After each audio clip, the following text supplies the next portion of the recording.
जात न पूछो साधु की, पूछ लीजिए ज्ञान। मोल करो तलवार का, पड़ा रहन दो म्यान। हम कोई सौदा करते हैं या कोई चीज़ अपने घर लेकर आते हैं तो उसे जांच के परख के लाते हैं, ना कि उसका टैग देख के लाते हैं। क्या मैं किसी लोहे पर सोना लिख दूं या पीतल पे सोना लिख दूं तो क्या आप ले जाओगे? आप जांचोगे, परखोगे, फिर आप प्रमाण करोगे।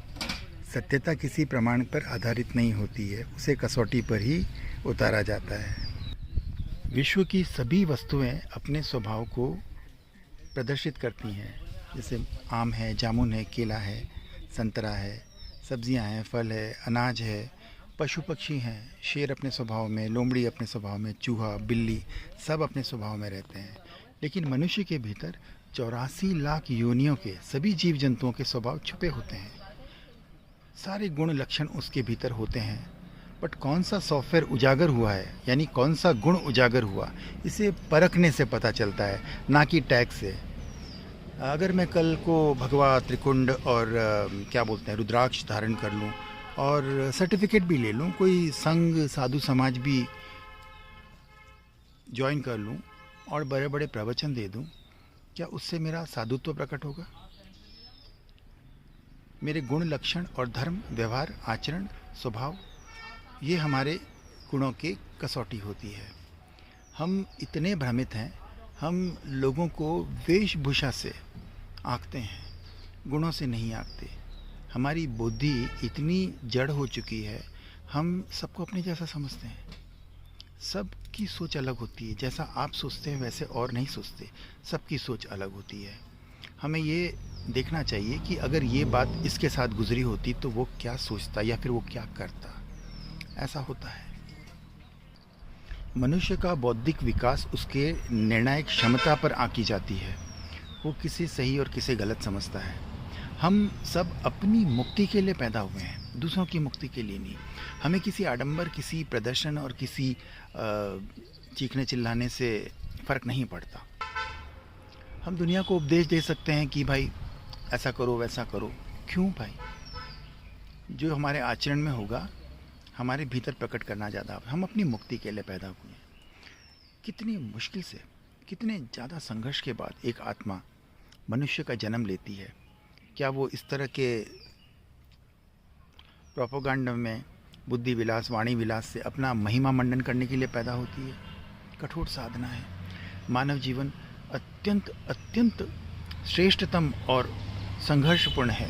संघर्षपूर्ण इसलिए है कि चेतना विपरीत दिशा में जा रही है, हमें उसे रोकना होता है। रोकना मतलब उस पर नियंत्रण करना होता है, और वो हमारी बुद्धि विवेक से ही हो सकता है। हमारी बुद्धि में जो चीज़ें होती है वो हम आचरण में ले लेते हैं। जिस चीज़ की बुद्धि नहीं है, दूसरों की कहे हुए ज्ञान को हम अपने भीतर ज़्यादा समय तक नहीं रख सकते। समय और ऋतु के साथ में वो चीज़ें बदल जाती है।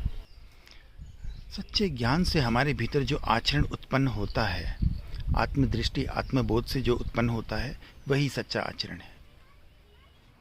किताबों में लिखी बातें अच्छी हो सकती हैं, लेकिन जब तक वो आत्मसात ना हो तो किसी बात की नहीं, उसका कोई वजूद ही नहीं रहता।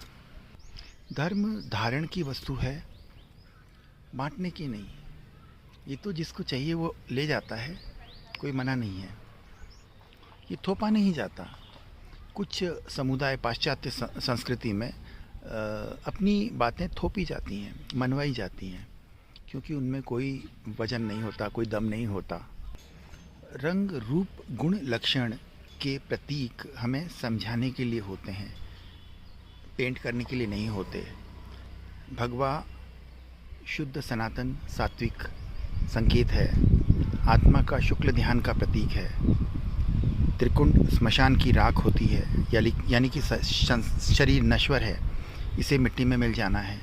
वो चीज़ समझाने के लिए सांकेतिक चित्रण किया जाता है। रुद्राक्ष आज्ञा चक्र का प्रतीक है, मस्तिष्क का प्रतीक है।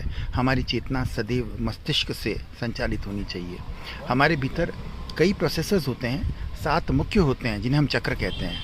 हम अपनी चेतना कौन से चक्र से जागृत रखते हैं, हम अपने निर्णय के समय हमारा कौन सा चक्र जागृत होता है, उससे हमारे आचरण प्रकट होते हैं। इसे हम लिपापोती बहरूपिया बनकर चिपकाने से कुछ नहीं होता। ये हमारे लक्षण हमारे अंदर स्वतः प्रकट हो जाते हैं कि हमने मस्तिष्क का रुद्राभिषेक किया कि नहीं किया, आत्मा का भगवाकरण है कि नहीं, हम अपने शरीर के नश्वरता को कितना समझते हैं। ये हमारे आचरण से प्रतीत होगा, टैग से, बोर्ड लगाने से नहीं।